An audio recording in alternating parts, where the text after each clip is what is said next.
વરવધુ બે હાથ છોડશો. 3 વખત હું બોલું એટલે ભગવાન બુદ્ધને નમન કરશો. ઓકે. બુદ્ધં નમામિ, ધમ્મં નમામિ, ધમ્મં નમામિ, સંઘં નમામિ. સંઘં નમામિ. વરવધુ મારી પાછળ બોલશો. ઓકાશ ઓકાશ અભંતે અંભંતે તિસરણેન ત્રિશરણેન સહ પંચશીલમ સપંચશીલમ ધમ્મં યાચામિ ધમ્મં યાચામિ અનુગં કત્વા અનુગં કત્વા શીલદેથ મે ભંતે શીલદેથ મે ભંતે દ્વિતીયંપિ દ્વિતીયંપિ તૃતીયંપિ તૃતીયંપિ નમો તસ્સ નમો તસ્સ ભગવતો અરહતો ભગવતો અરહતો સમ્મા સંબુદ્ધસ્સ સમ્મા સંબુદ્ધસ્સ દ્વિતીયંપિ દ્વિતીયંપિ તૃતીયંપિ તૃતીયંપિ નમો તસ્સ નમો તસ્સ ભગવતો અરહતો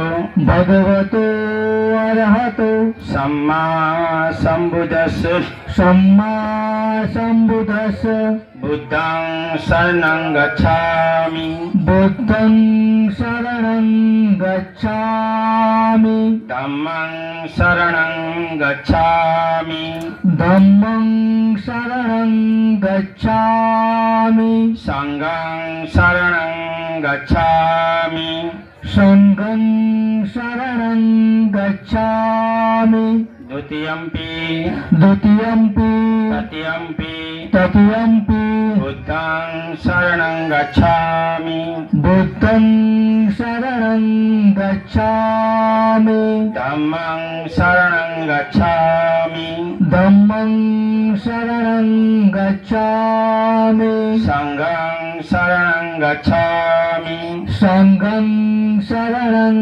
ગચ્છામિ. પંચશીલ હું ગુજરાતીમાં બોલાવીશ. દરેક લોકોએ મોટા અવાજે મારી પાછળ બોલવાનું છે. હું પ્રાણી હિંસા કરીશ નહીં હું પ્રાણી હિંસા કરીશ નહીં એવી શિક્ષા ગ્રહણ કરું છું. એવી શિક્ષા ગ્રહણ કરું છું. હું ચોરી કરીશ નહીં હું ચોરી કરીશ નહીં એવી શિક્ષા ગ્રહણ કરું છું. એવી શિક્ષા ગ્રહણ કરું છું. હું વ્યભિચાર કરીશ નહીં હું વ્યભિચાર કરીશ નહીં એવી શિક્ષા ગ્રહણ કરું છું. એવી શિક્ષા ગ્રહણ કરું છું. હું ખોટું બોલીશ નહીં હું ખોટું બોલીશ નહીં એવી શિક્ષા ગ્રહણ કરું છું. એવી શિક્ષા ગ્રહણ કરું છું. હું દારૂ અને જુગારનું હું દારૂ અને જુગારનું વ્યસનોનું વ્યસનોનું સેવન કરીશ નહીં સેવન કરીશ નહીં એવી શિક્ષા ગ્રહણ કરું છું. એવી શિક્ષા ગ્રહણ કરું છું. ત્રિસણ પંચશીલ સંપૂર્ણ બોલો આમ ભંતે. આમ ભંતે. વધુ 3 વખત ભગવાન બુદ્ધને વંદન કરશો. બુદ્ધમ નમામિ, બુદ્ધં નમામિ, ધમ્મમ નમામિ, ધમ્મં નમામિ, સંઘમ નમામિ. સંઘં નમામિ. વરવધુ એમની જગ્યા પર બેસી જશે અને ચંદ્રપાલ હવે લગ્નની આખરી વિધિ શરૂ કરશે. તો અહીં બૌદ્ધ સંસ્કાર મુજબ જે મંગલ પરિણય થઈ રહ્યા છે એમાં આભાર માનું છું ભંતે પથિક શ્રેષ્ઠીનો કે તેઓએ વર કન્યાને શ્રીષણ પંચીલ આપ્યા. આપણે મહાકારુણિક તથાગત ગૌતમ બુદ્ધના મૂર્તિ સામે અને ડૉક્ટર બાબા સાહેબની મૂર્તિ સામે મીણબત્તી પેટાવી, ડૉક્ટર બાબા સાહેબને ફુલહાર કર્યો, તથાગત ગૌતમ બુદ્ધના ચરણોમાં પુષ્પાર્પણ કર્યા. તો આ બધા પ્રતીકો છે. આપણે અન્ય ધર્મોની જેમ વિચારતા હોઈએ કે અહીંયા નમન કરવાથી, મીણબત્તી પેટાવવાથી, ફુલહાર કરવાથી, અગરબત્તી કરવાથી આપણને કંઈ આપશે, તો તથાગત ગૌતમ બુદ્ધ કહે છે you are your own master and you make your future. તું અને માત્ર તું જ તારો માલિક છે, તું અને માત્ર તું જ તારો ભાગ્ય વિધાતા છે. પરંતુ જગતમાં સૌપ્રથમ માનવતા, કરુણા, મૈત્રી, સ્વતંત્રતા, સમાનતા અને બંધુતાનો જેમણે સંદેશ આપેલો, તો આપણી નૈતિક ફરજ બને છે કે મહાકારુણિક તથાગત ગૌતમ બુદ્ધને આપણે વંદન કરવા જોઈએ, એ કૃતજ્ઞતા વ્યક્ત કરવા માટેની આ વાત છે. ડોક્ટર બાબા સાહેબે પોતાના જીવનમાં સંપૂર્ણ પોતાનું જીવન સમર્પણ કર્યા બાદ 4 પોતાના સંતાનો કુરબાન કર્યા પછી જગતનું શ્રેષ્ઠ બંધારણ અને ભારતનો ઉત્તમ ધર્મ, જગતનો ઉત્તમ ધર્મ ભેટ આપ્યો, તો એમને પણ કૃતજ્ઞતા વ્યક્ત કરવા માટે આપણે આ કરીએ છીએ. તો મીણબત્તી એ પ્રજ્ઞાનું પ્રતીક છે. જેમ મીણબત્તી પેટાવવાથી અંધકાર દૂર થાય છે, એ રીતે જો આપણા જીવનમાં જ્ઞાનનો દીપક પ્રગટાવશું તો આપણા જીવનના અંધકાર અને મુશ્કેલીઓ દૂર થશે. આ પ્રતીકો છે. પુષ્પ એ પણ પ્રતીક છે, મીણબત્તી પ્રજ્ઞાનું પ્રતીક છે, પુષ્પ એ અનિત્યતાનું પ્રતીક છે. પુષ્પ ફૂલ એ ખીલે છે, પોતાની સુવાસ ફેલાવે છે, અંતે એ મુરઝાઈ જાય છે. આપણા માનવ જીવનનું પણ એવું છે. જન્મ લઈએ છીએ, મોટા થઈએ છીએ, અંતે આપણે પણ આ જગત છોડીને ચાલ્યા જવાનું છે, તો આપણે સત્કર્મો થકી આપણી સુવાસ ફેલાવવાની. આ બધા પ્રતીકો છે. તો અન્ય ધર્મોમાં જે 4 મંગલ છે, એ મંગલ બાબતની સ્પષ્ટતા એ લોકો કરતા નથી, પરંતુ તથાગત ગૌતમ બુદ્ધને કોઈએ પૂછ્યું કે મંગલ એટલે શું, તો એમણે આદર્શ મંગલો કયા, જે અહીં હું આપની સમક્ષ વાંચી સંભળાવું છું, જેને મહામંગલ સૂત્ર કહેવામાં આવે છે. અને અહીં મંગલ પરિણયમાં બેઠેલા વર કન્યા માટે જ આ નથી, પરંતુ જે લોકો આ આદર્શ મંગલો સાંભળશે, વાંચશે અને જીવનમાં આચરણમાં મૂકશે, તો એમના જીવનનું કલ્યાણ થશે. તો આપ સૌને નમ્ર વિનંતી કે અહીં સંસ્કાર વિધિની શરૂઆત થાય છે, તો હું આદર્શ મંગલોનું પઠન કરું છું. જેને બૌદ્ધ પરંપરામાં મહામંગલ સૂત્ર કહેવામાં આવે છે. તેવું મેં સાંભળ્યું છે કે એક સમયે ભગવાન સાવસ્તી નગરીના જૈતવનમાં અનાથ પીર દ્વારા બનાવેલા સંઘારામમાં વિહાર કરી રહ્યા હતા. તે વખતે રાત મોટે ભાગે વીતી ગઈ હતી. ત્યારે કોઈ એક દિવ્ય ક્રાંતિ વાળો દેવ પુરુષ સમગ્ર જૈતવનને પોતાના દિવ્ય પ્રકાશથી આલોકિત કરતો, જ્યાં તથાગત ગૌતમ બુદ્ધ હતા ત્યાં એમની પાસે આવ્યો. પાસે આવી નમસ્કાર કરીને એક બાજુએ ઉભો રહ્યો. એક બાજુ ઉભા રહેલા તે દેવ પુરુષે તથાગતને આ પ્રમાણે ગાથામાં કહ્યું કે કલ્યાણની ઈચ્છા કરતા અનેક દેવો અને મનુષ્યોએ મંગલ બાબત પર ચિંતન કર્યું છે, તો એ તથાગત આમાં ઉત્તમ મંગલ કહ્યું. ત્યારે તથાગત કહે છે કે મૂર્ખોના સહવાસથી દૂર રહેવું. મંગલ કોને કહેવાય એની સ્પષ્ટતા તથાગત ગૌતમ બુદ્ધ કહે છે. જ્યારે જે ધર્મમાં આપણે 4 મંગલ જોઈએ એની સ્પષ્ટતા ક્યાંય કોઈ કરી નથી. તો તથાગત ગૌતમ બુદ્ધ કહે છે મૂર્ખોના સહવાસથી દૂર રહેવું, શુગ્નજનો એટલે કે ડાયા માણસનો સંગ કરવો અને પૂજ્યજનોની પૂજા કરવી. અહીં પૂજાનો મતલબ માત્ર વંદન કરવા, માત્ર મીણબત્તી પેટાવી એ અર્થમાં નથી, પરંતુ ગુણોને ગ્રહણ કરવા, એટલે કે એમણે બતાવેલા માર્ગ પર ચાલવું અને આચરણ કરવું એ અર્થમાં છે. અનુકૂળ પ્રદેશમાં વસવું, પુણ્યનો સંચય કરવો, સન્માર્ગમાં મન દૃઢ રાખવું, આ ઉત્તમ મંગલ છે. પછી કહે છે આગળ અનેક વિદ્યાઓ સંપાદન કરવી, કલાઓમાં નિપુણ થવું, વિનયમાં સુંદર તાલીમ મેળવવી અને સમુચિત વાણી રાખવી, આ ઉત્તમ મંગલ છે. જેને ડોક્ટર બાબા સાહેબે માત્ર એક જ શબ્દમાં કીધું કે તમે શિક્ષિત બનો. પછી આગળ કહે છે કે માતા પિતાની સેવા કરવી. ઉત્તમ મંગલ કોને કહેવાય કે જેણે આપણને જન્મ આપ્યો છે, એ માતા પિતાની આપણે સેવા કરવી સૌથી ઉત્તમ મંગલ આ છે. સ્ત્રી બાળકોની સંભાળ રાખવી, અસ્તવ્યસ્ત કામો ન કરવા, દાન આપવું, ધર્મ અનુસાર આચરણ કરવું, સગાઓને સહાય કરવી અને વર્જિત આજીવિકા ન કમાવી, આ ઉત્તમ મંગલ છે. તન અને મનથી પાપોનો ત્યાગ કરવો, મદ્યાથી નશાથી દૂર રહેવું અને ધર્મ કાર્યોમાં પ્રમાદ રહિત રહેવું, આ ઉત્તમ મંગલ છે. પછી આગળ કહે છે આદર ભાવ કેળવવો, નમ્રતા રાખવી, સંતોષી બનવું, કૃતજ્ઞ થવું અને વખતો વખત સદ્ધર્મ સમરણ કરવું, આ ઉત્તમ મંગલ છે. પછી આગળ કહે છે ક્ષમાશીલ બનવું, મૈત્રીપૂર્ણ વચન બોલવા, સમયના દર્શન કરવા અને સમયાંતરે ધર્મની ચર્ચા કરવી, આ ઉત્તમ મંગલ છે. પછી આગળ કહે છે કે તપ ધ્યાન એટલે કે સાધના કરવા, બ્રહ્મચર્યનું પાલન કરવું, આર્ય સત્યનું દર્શન કરવું તથા નિર્વાણનો સાક્ષાત કરવો, આ ઉત્તમ મંગલ છે. તો અહીં બૌદ્ધ ધર્મમાં બ્રહ્મચર્ય મતલબ મૈત્રી, કરુણા, મુદિતા અને ઉપેક્ષા. તો મૈત્રી એટલે શું કે જે લાગણી, જે પ્રેમ, જે હેત, જે વહાલ, જે મમતા, જે માયા આપણને આપણા પોતાના સંતાનો ઉપર હોય, એ જ વહાલ, એ જ હેત, એ જ લાગણી, એ જ પ્રેમ જ્યારે સમગ્ર માનવ જગત અને તમામે તમામ પ્રાણીઓ ઉપર ઉત્પન્ન થાય તો એને મૈત્રી કહેવાય. પછી કે કરુણા એટલે શું? કે અન્યને દુઃખી થતા જોઈ અને એને દુઃખમાંથી બહાર કાઢવાની ભાવના થાય અને એના માટે પોતાનું જીવન સંપૂર્ણ સમર્પિત કરે. દાખલા તરીકે મહામાનવ બોધિસત્વ સિમ્બોલ ઓફ નોલેજ ડૉક્ટર બાબા સાહેબે જોયું શોષિતો, પીડિતો અને વંચિતો દુઃખમાં છે તેમને બહાર કાઢવા માટે પોતાના 4 સંતાન. આ કરુણાવાન પુરુષ છે. પછી અન્યના સુખે સુખી થવું અને અન્યના દુઃખે દુઃખી થવું, તેમજ સુખ અને દુઃખ બંને પરિસ્થિતિમાં જેનું મન વિચલિત નથી થયું, આ 4 જે આયામોનું જીવનમાં આચરણ કરે તો એને બ્રહ્મચર્યનું પાલન કર્યું કહેવાય.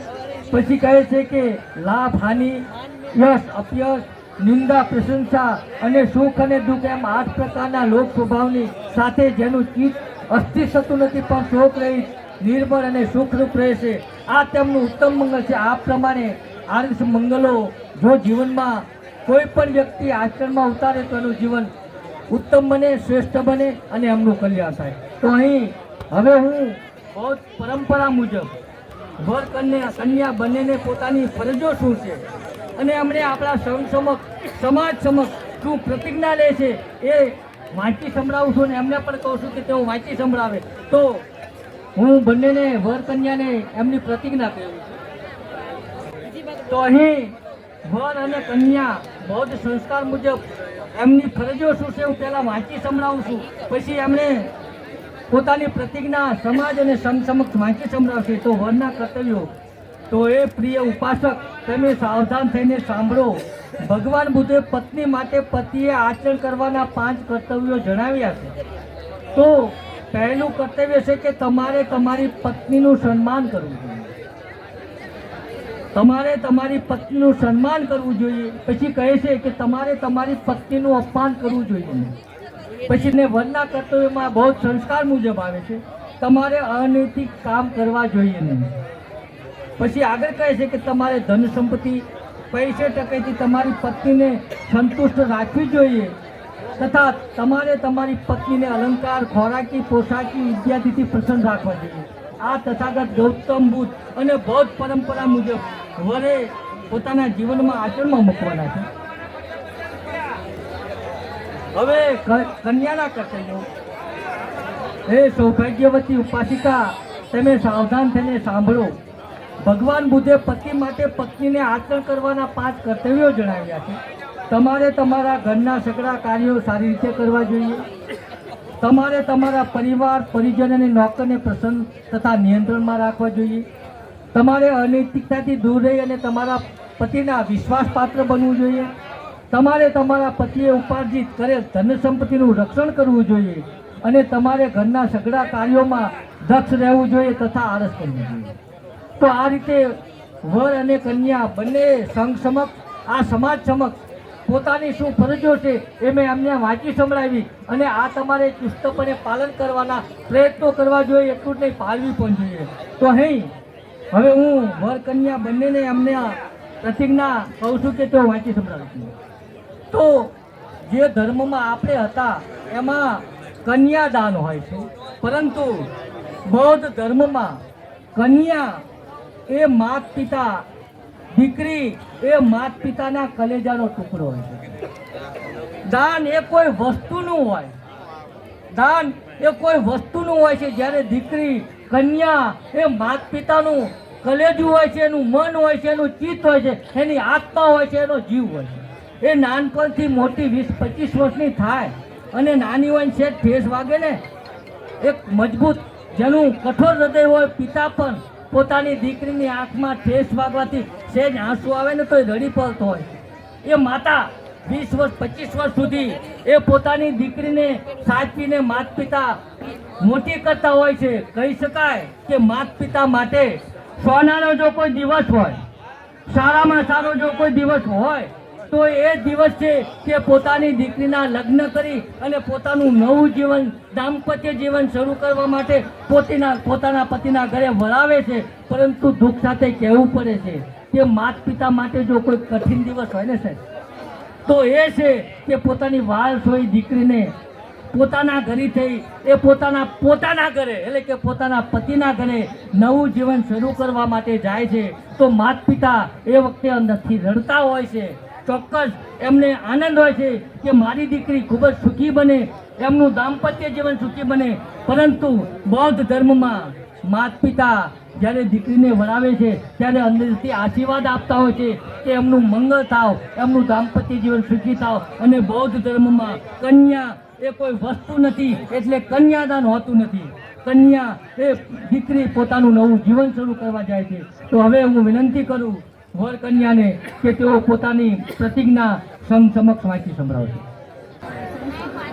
હું સંકેત તેજ શ્રી કમલાબેન દયાલાલ લાલજીભાઈ વેગડા, રહેવાસી શિયાણી, હાલ ગણપતિ પાછળ ઉપસ્થિત ઉપાસક ઉપાસિકાઓના સંઘ સમક્ષ ગંભીરતાપૂર્વક પ્રતિજ્ઞા કરું છું કે તમો શ્રી હિરલ તે શ્રી ગીતાબેન તથા લક્ષ્મણભાઈ મકવાણાના કુલપુત્રી રહેવાસી વડોદ સાથે આજથી લગ્ન સંબંધી જોડાઉં છું. તમારું સન્માન કરીશ, તમારું અપમાન કરીશ નહીં, અનૈતિક કાર્યો કરીશ નહીં. તમને ધન સંપત્તિ પૈસા ટકે સંતુષ્ટ રાખીશ. તમારી ખોરાકી પોશાકી અલંકારીદી પૂરા પાડીશ અને ધર્માનુસાર આચરણ કરીશ. ખૂબ ખૂબ સાધુવાદ. હું હિરલ તે શ્રી ગીતાબેન તથા લક્ષ્મણભાઈ મકવાણાના કુલપુત્રી રહેવાસી વડોદ ઉપસ્થિત ઉપાસક ઉપાસિકાઓના સંઘ સમક્ષ ગંભીરતાપૂર્વક પ્રતિજ્ઞા કરું છું કે તમો શ્રી સંકેત તે શ્રી કમળાબેન તથા ડાયાલાલ વેગડાના કુલપુત્ર રહેવાસી સિયાણી સાથે આજથી લગ્ન સંબંધમાં જોડાઈને હું આપના ઘરના સઘળા કાર્યો સારી રીતે કરીશ. આપણા પરિવાર પરિજન નોકર ચાકર વગેરેને પ્રસન્ન તથા નિયંત્રણમાં રાખીશ. અનૈતિક કાર્યથી દૂર રહી તમારી વિશ્વાસ પાત્ર બનીશ. તમે ઉપાર્જિત કરેલ ધન સંપત્તિનું રક્ષણ કરીશ. આપણા ઘરના સઘળા કાર્યોમાં દક્ષ રહીશ અને આળસ કરીશ નહીં તથા ધર્માનુસાર આચરણ કરીશ. ખૂબ ખૂબ સાધુવાદ. અહીં બૌદ્ધ પરંપરા મુજબ થતા મંગળ પરિણામમાં વર કન્યા બંને પોતપોતાની પ્રતિજ્ઞા સમક્ષ ઉપાસક અને ઉપાસિકાઓ સમક્ષ વાંચી સંભળાવી છે. બૌદ્ધ પરંપરા અનુસાર જ્યારે દીકરી પોતાના નવું જીવન શરૂ કરવા માટે પોતાના ઘેર દાંપત્ય જીવન શરૂ કરવા માટે જાય છે ત્યારે બૌદ્ધ પરંપરા અનુસાર 9-10 શિખામણો દીકરીને આપવામાં આવે છે. તો એ આયુષ્યમાંથી હિરલબેન 2 થી 3 મિનિટ વાર લાગશે. તમે શાંતિથી સાંભળજો. હું એ પ્રતિજ્ઞા શિખામણ આપની સમક્ષ કહું છું, જે શાંતિથી આપ સાંભળો. ઘરની આગ બહાર ન લઈ જવી, મતલબ તમારું જીવન ખૂબ જ સુખમય બને, પરંતુ બને જીવન છે ક્યારેક ઘરમાં નાની મોટી ચળબળ થાય તો બહાર નહીં કહેવું. તથાગત ગૌતમ બુદ્ધ એક દીકરીને શિખામણ આપે છે કે ઘરની આગ બહાર ન લઈ જવી, બહારની આગ અંદર ન લાવવી. બની શકે આડોશ પડોશ કુટુંબમાં ક્યાંક હોય તો એની વાત ઘરમાં લાવીને ઘરમાં તમારે કોઈ માથાકૂટ નહીં કરવી. આપે તેને આપવું. તમારું જીવન ખૂબ જ સુખી બને. તમે સગાઓને સંબંધીઓને ઘણું બધું આપી શકો તો, અને આગળ ન આપે તેને ન આપવું. પછી કદાચ કોઈ આપે નહીં તો પાછું બીજી વખત ન આપવું. પરંતુ આ મહાકાવણિક તથાગત ગૌતમ બુદ્ધ કહે છે કે સગા સ્નેહીઓને ન આપે તો પણ આપવું. બની શકે તમે જેને આપ્યું હોય પાછું ન આપે, એનો સમય ખરાબ હોય, આપવાની ઈચ્છા હોય, પરંતુ પરિસ્થિતિ તો તમારે 3 વખત એમને આપવું. સુખેથી જમવું, સુખેથી બેસવું, સુખેથી સૂવું. અને ગૃહ દેવતા એટલે કે આપણે અહીં કોઈ ભગવાન ઈશ્વર હોતા નથી. અહીં તથાગત ગૌતમ બુદ્ધ એ ઈશ્વરના રૂપમાં નથી. તથાગત ગૌતમ બુદ્ધે ક્યારેય નથી કીધું કે હું જગતનો નિયંતા છું, હું ઈશ્વર છું. એ ભગવાન છે. ભગવાનનો મત ભગ રાગો ભગ દોષો ભગ મોહો, એટલે કે રાગ દ્વેષ અને મોહથી જેણે પોતાના જીવનને ઉત્તમ કર્યું હોય એ જગત નિયંતા નથી. એમની પહેલા વિશ્વ હતું. તો અહીં હવે વરકન્યા પોતાના સ્થાનેથી ઊભા થશે અને એકબીજાને ફુલહાર કરશે. ફુલહાર પહેલા હું સંકેત અને હિરલ એમને કહું છું કે પોતપોતાની ત્રિરત્નની પાવન સ્મૃતિ સાથે ઉપસ્થિત સમાજને સાક્ષી માનીને હું સંકેત આયુ હિરલનો પત્નીના રૂપમાં સ્વીકાર કરીને જીવનભર તેમની સાથે રહેવાની પ્રતિજ્ઞા કરું છું. ખૂબ ખૂબ સાધુવાદ. હવે હું હિરલને કહ્યું તેઓ પણ ફૂલમાં રોકતા પહેલા આ વાંચી સંભળાવ.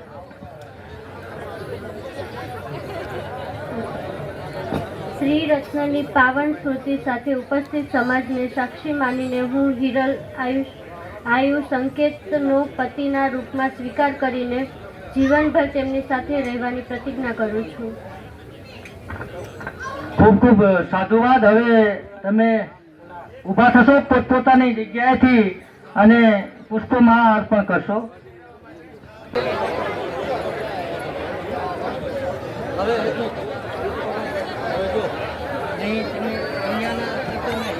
આવો આવો આવી જાઓ, એક મિનિટ આવી જાઓ.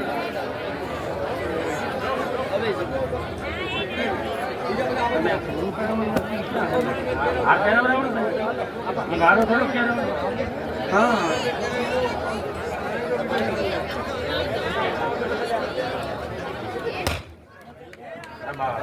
ફોડો ફોડો, કાંઈક ઉડાડવાનું આવ્યો તો લાવો.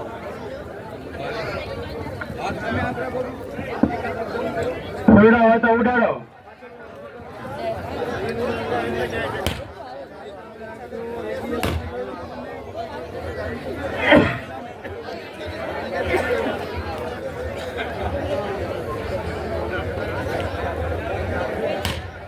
બોલો બધા સાધુ સાધુ સાધુ. વરવધુ એકબીજાના હાર પહેરાવે એટલે બોલવાનું સાધુ સાધુ સાધુ. એટલે ભાઈ સુંદર સુંદર સુંદર, એનો મતલબ એ થાય. પછી છેલ્લે